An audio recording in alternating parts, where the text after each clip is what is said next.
here at Bulldog Stadium tonight. All Maple Mountain as they lead this one heading into quarter number 4, 35-7.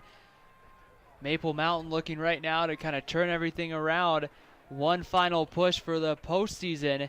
After tonight, it's Salem Hills and Springville, the two teams in front of them, as right now Maple Mountain in a tie for the 4th place spot with Spanish Fork, but the Dons do have the tiebreaker with Maple Mountain. And up next for Provo, who won 3 games out of region and have been unsuccessful so far, is Spanish Fork, and that will be the game on the Spanish Fork Community Network. Will be Provo at Spanish Fork. It should be noted that will be the game on Wednesday night at 7, because of the fall break that a lot of the schools have this upcoming week. High school football will be played on Wednesday night, so a very short week for most teams here in the state of Utah, as Jaron Hall will come set from shotgun to open up quarter number 4. A draw play here, and that's got some room for Connor Ellis across the 35, still on his feet as he's brought down around the 44. It looks like the ball comes loose, and Provo looks like they got it. Yeah, he fumbled. He had made a great run, and then at the end of that, he just couldn't quite hold on as it got stripped out at the end. When you get in traffic, you want to put both hands on the ball there, and I think Ellis failed to do that this time, and Provo will capitalize by picking up the ball and having the ball in decent field position. And so Provo able to force a turnover here to start the 4th quarter, and a big one for the Bulldogs, trailing by 28. And Chris, they need scores, and they need scores quick. Yeah, the last couple of drives they've sustained, they haven't capitalized with the touchdown, first of all, which won't help. But also, it's been methodical. It's taken a lot of time. But you've got to get 4 scores in 12 minutes. That means you got to run your 2 or 3 minute offense here. So I would imagine, just from what we've seen from Provo tonight, they're going to go down the field and probably take a couple of shots deep here as they line up in kind of that off formation, and they give it on the first down to Hinckley. Just trying to figure out how to describe that, Chris. Yeah, Hinckley ran into Zach Jeffers and into Jarrett Boyer, and they made sure he goes nowhere. And Maple Mountain's defense has been playing very well tonight, especially Zach Jeffers at that linebacker position. He's came in and made a few tackles for loss tonight. I believe that would be his 3rd one. So now the ball will be moved back 2 yards, and it sits right on midfield at the 50-yard line. Ionge set from shotgun, single back, and Hinckley goes in motion. Ionge wants to throw the quick screen, now pulls it back, throws over the middle. That's complete, and that's going to be over the middle to Tavika Ika on the reception. Yeah, and it looks like Provo's still huddling up here. They're not going really too fast. So now that sets up about a 3rd and manageable, 3rd and 5, 3rd and 6 coming up here for Provo. Yeah, maybe Provo's waved the white flag, and now they're just working on trying to get a couple scores here, maybe make the score look closer, because they're definitely not in any hurry-up type of offense. And so the Bulldogs spread the field on 3rd and 5. They're going to throw. Ionge looking over the middle. He's got his man. That's complete. And that's going to be Bauman Daly the 3rd. He gets down to about the 27-yard line, and another first down for Provo. Yeah, great job by Daly the 3rd, running across the middle on a little slant, or it looked like a post actually, and he is wide open, and Ione was able to find him. Great connection there. So 1st and 10 from the 27. Provo driving here early in the 4th quarter. Just a little over 10 minutes to go. Ionge going to go over the middle. He's got his man again at the 10. Still on his feet. And I believe that was Ty Jones, number 8. He's inside the 10, and Provo's 1st and goal. Yeah, they've been able to connect on a few of these passes. Provo has big, athletic wide receivers. It's just Ione's struggled to get him the ball, but when he can get it to him, they have potential to break every play to the end zone. And now we have the scoreboard showing there's 91 minutes left in this ball game. I sure hope not. I mean, that would, maybe be good for Provo, give them a chance to score, but. Well, one thing's for sure, if it does go 91 minutes, everybody watching this game at home will get their money's worth. Yeah. We thank everyone for tuning in tonight to the Spanish Fork Community Network. We do want to take the time to thank our sponsors for, providing this game for everyone at home. Yeah, we'd like to thank the Car Guys for sponsoring the instant replay. You can visit them at thecarguysut.net or at 801-794-0077. That's the Car Guys that are sponsoring the instant replay. You have J-Mart, and they're sponsoring the live broadcast this year of high school football on Spanish Fork Community Network. You can visit their website at jmartprint.com, or they're at 280 North Main. Also give them a call at 801-798-6816. That's J-Mart, and they're sponsoring the live broadcast. And then at the conclusion of tonight's game, we will award the Taco Time Player of the Game. You'll visit Taco Time at 641 Kirby Lane and pick up your Mexican food on your way home. And even in addition to tonight's game being on Spanish Fork 17, this game will be shown during the week as replays.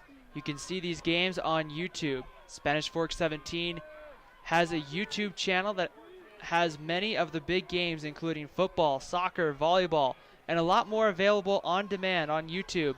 Go to youtube.com/SpanishFork17 to watch games all over again. You can share the games with your friends and family anywhere in the world. That's youtube.com/SpanishFork17. Yeah, it's great that we have great sponsors to bring these games, and then it's also nice that Spanish Fork can put these on YouTube with the technology that's available today. Provo snaps the ball. Iongi going to throw the fade route to the end zone, and again that ball's batted down, incomplete. Bowman Daly III had another attempt at that one. In fact, that was Ty Jones, the intended receiver. Yeah, Jared Flake breaks that up again. Jared Flake's going to wake up in the middle of the night tonight and be thinking he needs to jump up for a cover. That they've gone at him at will, but he's defended it well. He's looked good on covering that little fade route to the corner of the end zone. Close to probably about 10 times tonight, Provo's thrown that fade route against Flake in the end zone, and Iongi and Provo will break huddle here. Iongi takes the snap, rolls out to the right. He's going to step up in the middle. He's got his man. That was bobbled and then caught by Braden Hinckley in the end zone for a touchdown. It was not the original intended receiver. It hits one of the Bulldogs and goes into the end zone. Yeah, hit Jorgensen right in the hands. Jorgensen cannot hold on to it, and then the ball pops up and Hinckley capitalizes and will give Provo 6 points here as they cut the lead to 35-13. But watch on this replay as it hits him in the hands, and then he pushes the ball up into Hinckley's hands. So one of those where it's not pretty, but it works. And the extra point is going to be blocked by Maple Mountain. It was a low snap that didn't get down. And Ika tried to get it set up for Raymundo, the place kicker, but it gets blocked. And with 8:44 to go in the fourth quarter, it's Maple Mountain 35, Provo 13. Yeah, I believe it was McLean that came off the edge and made that block that time. He's been playing well not only on offense, defense, but on special teams. Most of the Maple Mountain players play both ways here. We got a pretty good showing here for the Maple Mountain fans. A lot of them traveled out to Provo, as you can see here tonight. And it's a beautiful game, great atmosphere here in Provo. Not too warm, not too cold. It's been a good night for October football in the state of Utah. Give it a couple more weeks and it will be pretty chilly when we get to the stadium for those games against Salem Hills and Springville. But that shouldn't, still show up even though it's a little cold. Just bring a blanket and you'll be fine, Ryan. Some of those games are nice when the weather cools down. It's perfect for a football game tonight. Set, ready to go. The ball's teed up and it goes to about the 2-yard line. Mafi's going to hand it off to Cannon Minor's going to hit outside the 20, and then he's brought down. Well, not brought down yet now. They'll blow the whistles dead to stop his progress, as Hunter Baum, number 2, was the first one to get there. Yeah, Maple Mountain likes to run that reverse on the kickoff returns. That time the two guys were so close together, it almost seemed like it wasn't beneficial and that maybe Mafi should have just taken it himself, but still they run that little reverse, and this time he does hand it off to Minor, who was able to get back up to the 24, 25-yard line. So 8:36 to go, quarter number 4. Maple Mountain in control of this one. We'll see here exactly. Looks like they're going to line up in the I formation and try and grind the clock out. here. So Jaron Hall will be under center for Maple Mountain. They're going to turn and give it right up the middle. And a big hole opens up across the 35, still on his feet to about the 38-yard line. I'm trying to think if that was Jordan Larson or... It was Larson that time. I bet we're going to see a heavy dose of Larson, Ellis, and Casper on this drive, especially if they can run like that successfully in the I formation. So right there, Larson just lowers the head and just keeps the legs moving. And that keeps the clock moving as Maple Mountain gets the ball to the 39-yard line. Yeah, and if Maple Mountain can continue with this big lead, we'll probably get to see a lot of the JV team members get some action here, which is exciting for them when you can get on the field and play in the varsity game as well. First down and 10. Maple Mountain taking their time getting this play off. As we hit 8 minutes to go in the fourth quarter, they give right up the middle. Larson still on his feet, punishing the Provo defenders, and he'll fall ahead for about 3. Yeah, we'll see if Provo can make some adjustments here. They know what most likely the play call will be. I doubt Maple Mountain's going to call a play action pass in this situation with such a large lead here. So I would think we'd see a heavy dose of Larson here. 2nd and 7, ball on the 42-yard line. Maple Mountain looks like they're gonna just let that clock run here. Quarter number 4. Maple Mountain's played very well tonight, been able to move the ball. Slow start in the first quarter, but then got it going in quarters 2 and 3. Hall under center. Gonna throw it. He's gonna look down the middle. Got Cole Casper, but overthrew him, and the pass goes incomplete. And it's 3rd down and 7 for Maple Mountain. Yeah, a little too strong there it was Jared Flake that went deep. But this is the most complete game Maple Mountain's played. They beat North Sanpete earlier. They beat Wasatch last week, but both games they looked a little shaky at times. Tonight they've looked very proficient on both sides of the ball, offense and defense. So definitely a good momentum builder heading into the next couple of weeks. Hall going to give it to, and that's going to be Connor Ellis, who's going to get the 45-yard line before he's brought down. So a quick gain of about 3, and that's going to bring 4th down. And so I would think Maple Mountain probably would look at a punt here in the fourth quarter. Yeah, and the interesting thing is your quarterback is the punter, which gives you the option of faking here as well. But I think with this big lead, you want to play a little conservative, punt the ball deep, make Provo earn another touchdown. And Provo hasn't been striking quickly, so even if they do get a score, they're going to take a few minutes off the clock as the clock's winding down to 6:30 here in the fourth quarter. Braden Hinckley, the man back deep, standing back at his own 20-yard line. Hall at the 31, puts a foot into it at the 34. Good kick. It's going to bounce it around the 24 and actually went out of bounds at the 24-yard line. The ref's still walking up. We'll see where he marks it. He's going to go up past the 30. So he stops at the 30-yard line. So great punt by Hall. But the one thing he did there is he kicked it out of bounds, which did not allow Provo to have the opportunity to return that ball. And Braden Hinckley's had a pretty good all-around game for Provo. Provo's got some talent on their roster. Just haven't been able to make the all-around plays tonight that Maple Mountain has. Yeah, Hinckley's played very well. He's 5'7", but they have some tall wide receivers that are well over 6 foot tall in the game as well. Yongi throws the screen pass on first down, complete out to Daly the third, and Daly fights his way out to around the 34-yard line, picks up about 4 or 5, and so a pretty nice gain on first down for the Bulldogs of Provo. Yeah, we can see that on the instant replay here, but also Provo's still huddling up. They have no sense of urgency, so it looks like they're just playing to see if they can't maybe get another score here, attempt an onside kick, but it seems like they're in no hurry here. As when you're down by 22 points, you think you might be in a more hurry-up offense type situation. 2nd down and 5, Ionge set from shotgun. Man goes in motion. They're going to try a triple option look and keeping it. And it was Daly the third that was on the carry, and he gets a half a yard, maybe to a yard. In fact, I'm sorry, that was Eric Morales, number 5 on the carry. Yeah, Eric Morales likes to jump, as he tried to jump over somebody on that play, as well as he likes to get in the air. He's not a very big guy. Well, he actually is. He's 175 pounds, but the way he jumps, he kind of like a smaller guy trying to get over some of the tacklers. So a 3rd and 4 coming here for Provo, looking for the 40-yard line, and Iongi going to throw down the sidelines. Got his man down there, but overthrew the intended target, which looked like to be Ty Jones, number 8. And that brings up 4th down, which it'll be an interesting call here for Provo and Coach Tony McGarry, whether they go for it or they punt. Looks like they're going to keep the offense on the field and go for it here on 4th and 4.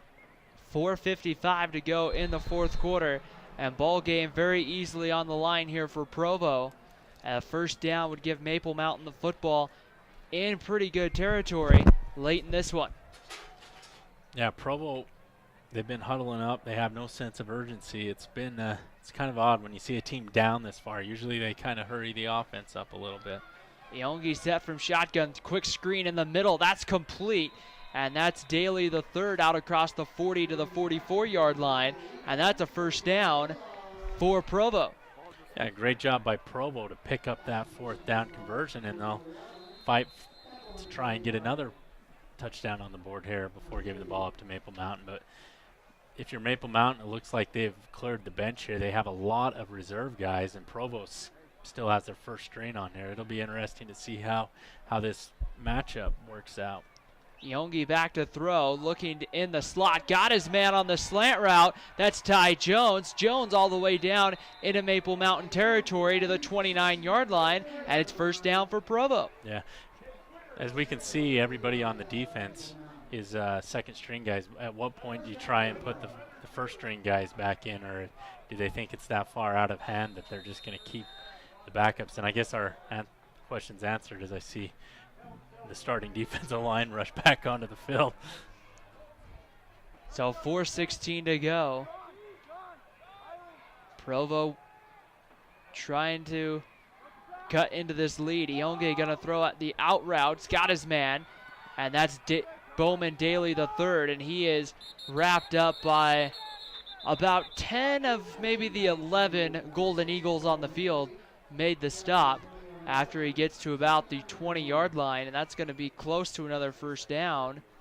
Yeah, it looks like he's just short there by a yard, so that'll keep the clock running here. If he picks up the first down, it stops the clock, I believe, here until they move the chains. But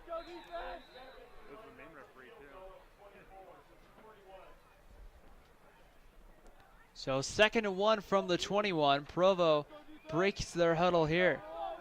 Provo's done a lot of good things tonight. A lot of what seems to be a pretty bright future for Provo. 2nd and 1 from the 21. Man goes in motion. Iongi gonna throw. With time, gonna look. Got his man, and that's gonna be Ayika, who's gonna get down to the 14-yard line, and that's another first down for Provo. Yeah, you mentioned bright futures. Ayika is just a sophomore who caught that pass, and Ioni's just a junior, so these guys come back, and Maple Mountain as well has a lot of underclassmen playing on the varsity team. Ty Jones, another one we've seen quite a bit, just a sophomore. So some of these bright, talented players for Provo returning as we're under 3 minutes to go here in the 4th quarter. Iongi and the Bulldogs sitting right now at the 9-yard line. At the 14-yard line. Iongi from shotgun gonna throw. Steps up in the pocket, throws that one out in the flat. That's Morales at the 10 to the 5. Can he get the corner? He does. Touchdown, Provo. Well, it looks like we might have ourselves a ball game after all, as Provo cuts the lead to 35-19. That's a 16-point deficit if my Nebo School District math holds up. And so now you have to think here, Provo, it looks like they're only going to go for the extra point. Yeah. So I would think here, in a sense, you'd want to go for 2, make it a 14-point game. But Provo's probably thinking onside kick, recover, score, and having to do that twice. Kick is low, but this one is up, and it looks good, and it is good.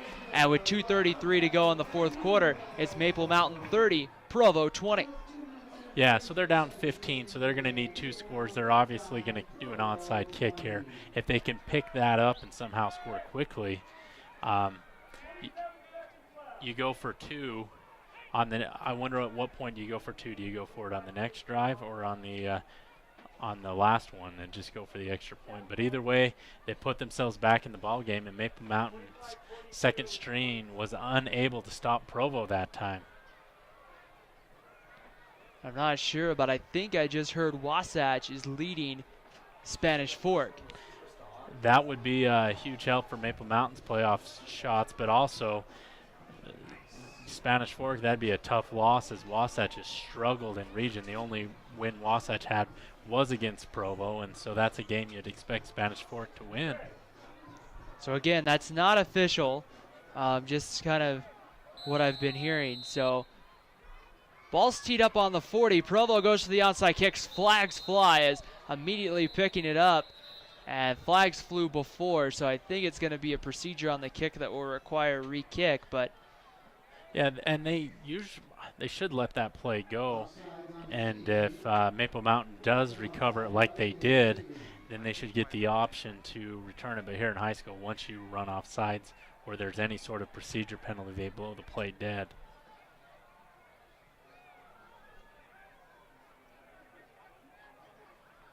So Provo gets a bell out here and gets an opportunity to try the onside kick again, essentially. And so right now the ball sits on the 35-yard line. Needs to go 10 yards before Provo can touch it. And this time they'll kick it off deep. Ball will hit around the 25, picked up by Maple Mountain. They won't try the reverse on the return, and hit around the 30-yard line was number 40. That's Quinn Hooper. Quinn Hooper on the return. Great job by Hooper to pick up the ball and move forward and pick up some yards. Maple Mountain, with a 15-point lead, controls the ball game here, and they can essentially run the clock out if they pick up a first down, even if Provo does elect to use some of those timeouts. But great job by both teams as they battled tough here tonight, and it's been a pretty good ball game. 2:33 to go, quarter number 4. And right now we're going to have the backup quarterback coming in here for Maple Mountain. That's going to be number 18, Austin Edwards, coming in. And the first down carry is Austin Edwards on the first carry. Yeah, and this is the third quarterback Maple Mountain's used tonight. They started the game with Dixon, moved over to Hall, and now they got Edwards in there, which you got to feel good because Dixon played well tonight at the quarterback position. So if something does happen to Hall, at least they have somebody to lean on. So the clock begins to run. Maple Mountain looks closer to their second league win, or region win, of the season.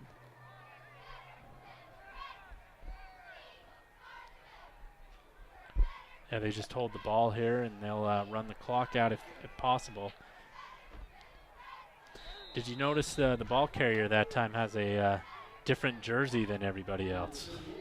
Yeah, it was number 38. I don't see number 38 on the roster. And that would be why. He must be a sophomore on the sophomore team, and they're letting him get a carry. It was Eric Casper on the carry. He is a sophomore, we're being told. That's a great job. It's a great opportunity for some of these younger guys to get in here and get some playing time with this large lead. And so 3rd and 6, Maple Mountain needs, it looks like, the 41 for a first down.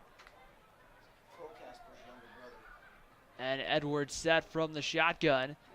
He's going to give it up the middle. Looks like that's Casper again. He didn't get the first down, but the clock runs under a minute. And we're being told that is Cole Casper's younger brother, the do-everything strong safety / running back / wide receiver for Maple Mountain, which is great for him to get a few carries in this ball game. So Maple Mountain will be forced to punt.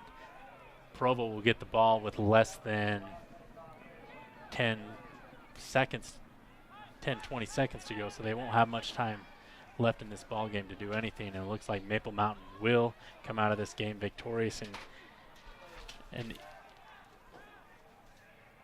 even up their record to 2-2 in region play and 3-5 overall. I don't have the final, but Wasatch and Spanish Fork was tied, but I believe Wasatch has won that game. In fact, here's as the score goes here with 10 seconds to go in the quarter. The other scores in Region 8 tonight, Salem Hills was up 26 8-7 on Springville. That one in the fourth quarter. And then, of course, this one here, Maple Mountain and Provo. Yeah, Maple Mountain's done well tonight. They can build on this game. Their defense has been playing a lot better. I know they gave up 20 points, but a couple of those late touchdowns were against second teamers. And so the first team defense looked very stout tonight.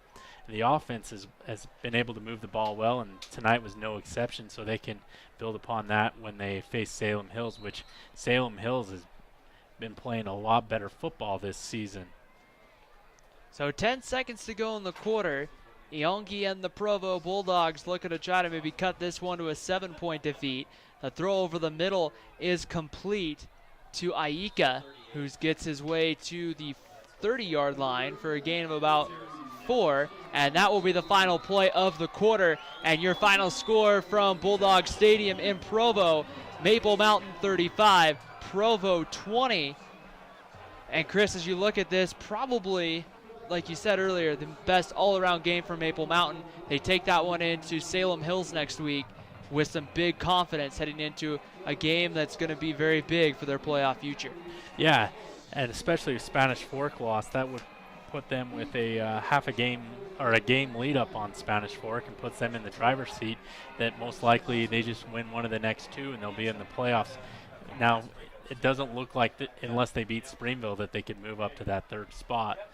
But anything's possible at this point. But I think they should just feel proud that they've turned this season around, as they've struggled in games to get the win, even though the offense has played well.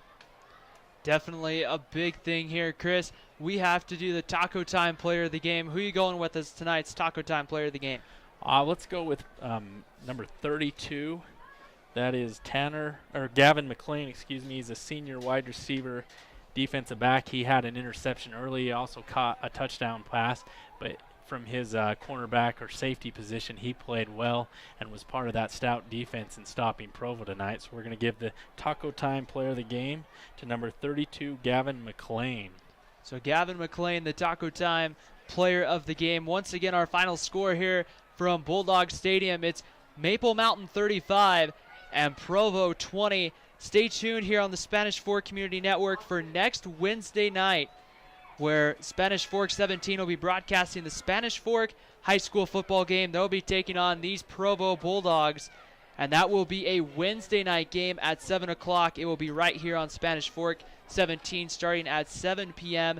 And yes, you can also see that on the YouTube channel, youtube.com/SpanishFork17. Please let your friends and family and everyone that you know that we will be broadcasting those games on youtube.com/SpanishFork17. For Ryan Pickens and Chris Hurst and our entire crew here at Spanish Fork 17 from Provo High School, signing off, saying have a good night and have a great weekend.